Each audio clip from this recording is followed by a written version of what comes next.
बिस्मिल्लाहिर्रहमानिर्रहीम। शुरू अल्लाह के नाम से जो बड़ा मेहरबान नहायत रहम करने वाला है। हस्बुनल्लाह व निअमल वकील। तवक्कल क्या है, सारे रास्ते बंद हो गए हैं, अंधेरा हो गया है, आपको कोई रास्ता नहीं मिल रहा, तो आप कहते हैं मेरा रब मुझको निकाल लेगा। हस्बुनल्लाह व निअमल वकील।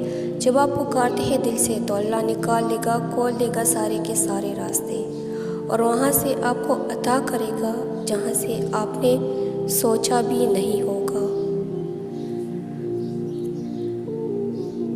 वो कफ़ा बिल्लाहि वकीला। और अल्लाह ताला ही बेहतर कारसाज है। लोगों के हाथों में आपका नसीब नहीं होता, वो आपके मालिक नहीं होते, वो आपके राज़िक नहीं होते, उन्होंने आपको तख्लीक नहीं किया, सो उन्हें इस बात की इजाज़त ही क्यों दी जाए कि वो आपके अंदर मायूसी का जहर भर दे, आपसे आपके ख्वाब छीन ले, आपको अपनी नज़रों में भी डिक्ट कर दे। आपने सिर्फ अल्लाह को देखना है, अल्लाह को देखना है, अल्लाह पर भरोसा करना है, जिसने खुद आपसे आसानियों का वादा किया है। सूरह अहज़ाब आयत नंबर 48। सूरह काब का सबक। सूरह काब में एक सबक हमारे लिए ये भी है कि जब कुछ ऐसा हमारी ज़िंदगी में हो रहा हो जिसकी समझ ना आए तो हमें सब्र कर लेना चाहिए, क्योंकि ज़रूरी नहीं कि हमें हर चीज़ की हिकमत फ़ौरन ही मिल जाए। कभी कभी ये बातें वक्त के साथ समझ आती है, वक्त सारे राज खोल देता है। बेशक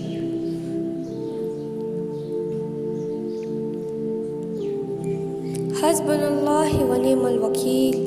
चीज़ें, इंसान, एहसासात सब दायमी ही तो होते हैं। जब हम बिल्कुल अकेले रह जाते हैं, जब सामने वाला कोई दूसरा नहीं होता, जब हम खुद भी खुद के लिए काफ़ी नहीं होते, जब एक शिकस्त दूसरे को हराने पहले कतार में खड़ी नजर आती है, जब हकीकतों को तस्लीम करने का बिल्कुल हौसला नहीं बचता, वो तभी ही रहता है जहाँ से हमेशा से था हमारे बहुत करीब, सबसे नज़दीक वो जब भी था रखता है, जब हर जगह से दरवाजे बंद कर दिए जाते हैं, जब एक कदम तक बढ़ाने का हौसला नहीं बचता, जब सब होते हैं वो जब भी काफ़ी होता है, और जब कोई नहीं होता तभी वो काफ़ी है।